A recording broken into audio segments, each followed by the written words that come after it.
faut dire aux Camerounais, Oui. parce qu'on a entendu beaucoup de choses. Lesquelles? Au sortir de cette canne, pendant cette canne, avant cette canne. Pour vous, quelles sont les véritables causes de l'échec de notre équipe nationale du côté de la Côte d'Ivoire? Le non-respect du décret du chef de l'État. C'est-à-dire quoi? Le non-respect du décret du chef de l'État. Le décret du chef de l'État est clair, parfait ici. Il y a, je crois, quatre chapitres, si je ne me trompe pas. Il dit tout au détail près. Le décret du chef de l'État dit la sélection des joueurs incombe au sélectionneur. Sélectionneur. C'est lui seul qui choisit, parfait ici. Alors quand il y a une interférence dans le choix des joueurs, Interférent venant de qui? si vous permettez que je finisse par faire ici, vous avez dû un papier noté après, parce que quand vous me coupez régulièrement, ça fait qu'on se perd un peu. Non, je ne vous coupe pas. J'ai retenu la question interférence venant de qui, je vais vous répondre. Alors je vous dis, quand l'entraîneur prépare une équipe parfaite ici, et que régulièrement, il y a des gens qui appellent pour lui dire, parfait ici ne joue pas, c'est plutôt Obama qui joue. Il y a un problème. Alors que le décret du chef de l'État, le président Biya, en toute sagesse, vous savez, je suis de ceux qui pensent, les gens vont penser que j'exagère un peu.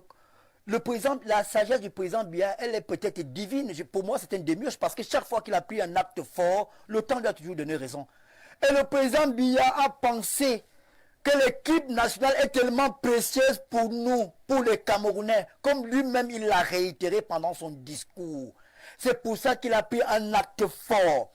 Le décret numéro 2014-384 du 26 septembre 2014, c'est le point archimédique ou archimédien du fonctionnement de l'équipe nationale du Cameroun, des équipes nationales. Si on le respecte, si chacun reste à sa place, il n'y a pas de problème. Alors je vais vous dire, quand l'entraîneur prépare une compétition et qu'il y a des influences extérieures, il perd son autorité. Vous voulez faire comprendre aux Camerounais que l'on influençait Rigobert Song-Bahana. Je suis en train de parler. Laissez-moi terminer par vous allez poser toutes les questions possibles. Quand l'entraîneur, il y a des influences extérieures, il y a un problème. Et on marche sur le décret du chef de l'État. Ça, c'est un. De deux, dans un groupe, parfait ici, dans une équipe de football, ce qui compte, c'est le groupe. Ce ne sont pas les individualités. Tout à l'heure, je vous ai pris un exemple. Emers Faye. Emers Faye vient de gagner la CAN. Sans l'un des meilleurs joueurs ivoiriens, Wilfried Zaha.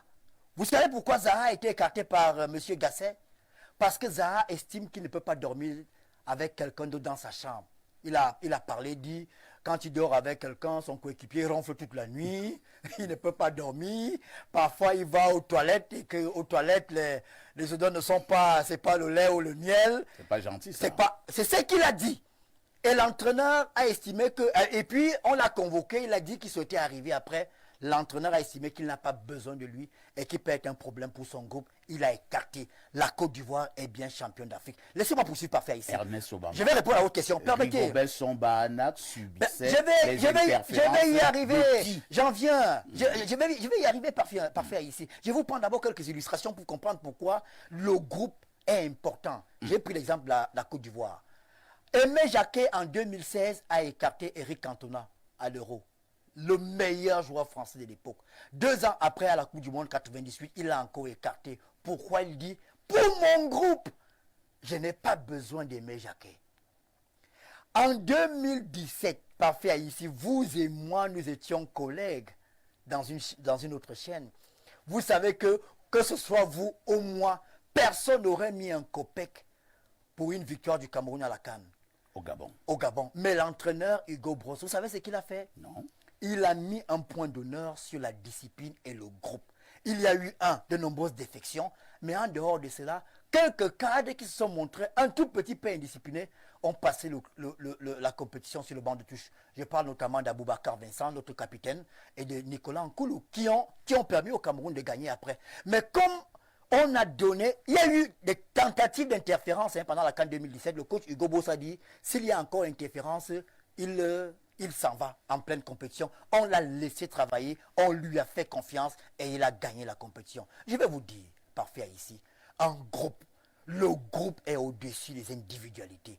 Au-delà même du football. Je vais vous faire une révélation aujourd'hui parfaite ici. Avant de finir sur Rigobert, je vais vous répondre à votre question.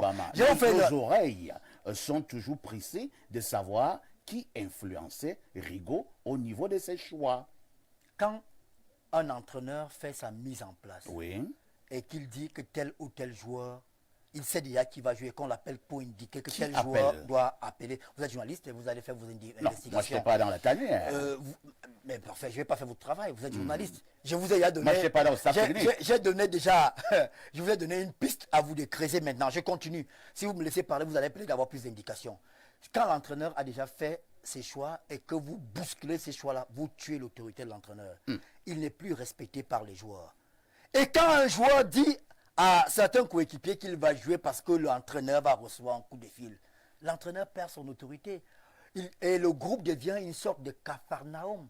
Et cela est contraire au décret du chef de l'État. Qui pouvait avoir autant d'autorité sur Rigobert Song-Bahanac? Ah, parfait. Pardon, vous savez bien que les gens appelaient. Je continue. Parfait. Ici, on fait une autre révélation aujourd'hui. Est-ce que vous savez qu'à cause des interférences, et ça, c'est l'exclusivité que je donne à Info TV, avant le match Cameroun-Sénégal, 26 joueurs ont refusé de jouer.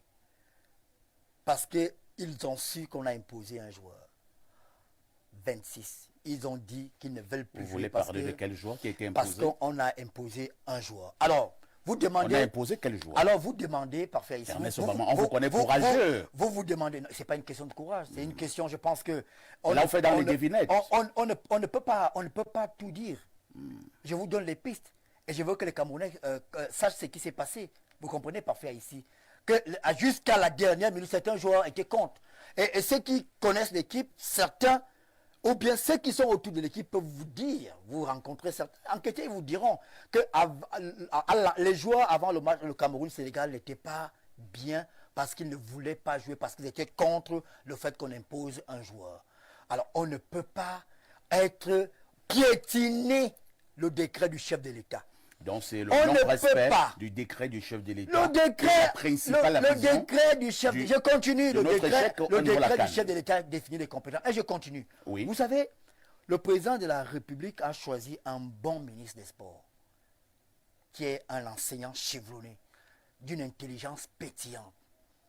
Mais je pense que le ministre des Sports, j'ai la faiblesse de croire que parfois il y a des actes qu'il a posés parce qu'il n'a pas été sensibilisé par ses collaborateurs. Je vais vous dire parfait ici. Comment ça se passe dans une compétition internationale?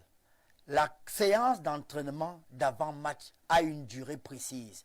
Que ce soit à la CAN ou à la Coupe du Monde, c'est 1 heure de temps. Et elle est encadrée par l'entité qui organise la compétition. Si vous êtes à la CAN, c'est la CAF. À la Coupe du Monde, c'est la FIFA. Pendant cette séance-là, les médias ont 15 minutes avant qu'on ne compte les 1 heure de temps. Mais quand le ministre des Sports, qui n'a pas été suffisamment sensibilisé, parce que je ne peux pas me permettre de penser que le ministre pouvait savoir que la séance a une durée et que lui, il venait passer 40-45 minutes. Vous voulez faire comprendre aux Camerounais que le ministre des Sports a perturbé les séances d'entraînement des Lions Indomptables, c'est ça? Vous avez vos mots parfaits ici. Et moi, je vous dis... Qu'est-ce que vous dites exactement? Je vous dis que la CAF donne 1 heure de temps pour la séance d'entraînement d'avant-match. Le ministre, lui, seul prend 45 minutes. Le ministre est parfois venu parler aux joueurs avec de très bonnes intentions, avec un discours valorisant, un discours qui dopait les joueurs. Mais entre-temps, les joueurs ne s'entraînaient pas. Entre-temps, les 1 heure de temps s'épuisaient. À la fin, le ministre faisait encore une interview. Ce que je vous dis là, ce n'est pas moi. Ceux qui regardaient, voilà les causes de l'échec. Ceux qui regardaient la télévision, les chaînes qui étaient présentes, ont bien vu. Et parfois, les responsables de la CAF s'agaçaient. Vous savez à quoi elle sert la séance d'avant-match? Mise en place tactique. C'est ce jour-là que l'entraîneur sait que parfait ici va jouer. On va jouer en 4-4-2 ou en 4-4-3. Mise en place tactique, on va jouer avec tel gardien. Et on essaie d'expliquer aux joueurs. On joue contre, par exemple, le Nigeria. Osimhen est très rapide, il fait comme ça. Tel joueur sera sur lui. Quand il y a un corner, c'est tel joueur qui sera sur lui. C'est ce qu'on fait lors de cette dernière séance d'entraînement. Mais quand le ministre vient avec de très bonnes intentions, Mais malheureusement, peut-être qu'il ignorait. Parfait. On ne peut pas faire un procès au ministre. Mais le ministre... Mais vous êtes en train de le faire. Non! Loin de là, parfait ici. Monsieur, vous êtes en train de donner Non, cause parfait, de l'échec parfait. des lieux Connaissant, indomptables. parfait ici. Oui. Connaissant l'intelligence du ministre, l'expérience du ministre, je ne peux pas avoir l'outrecuidance de penser que le ministre est venu avec une mauvaise intention de perpétuer les lions. Je pense simplement qu'il n'a pas été briefé. S'il avait été briefé, il ne serait pas venu à l'heure de la séance d'entraînement d'avant-match prendre 40 à 42 minutes.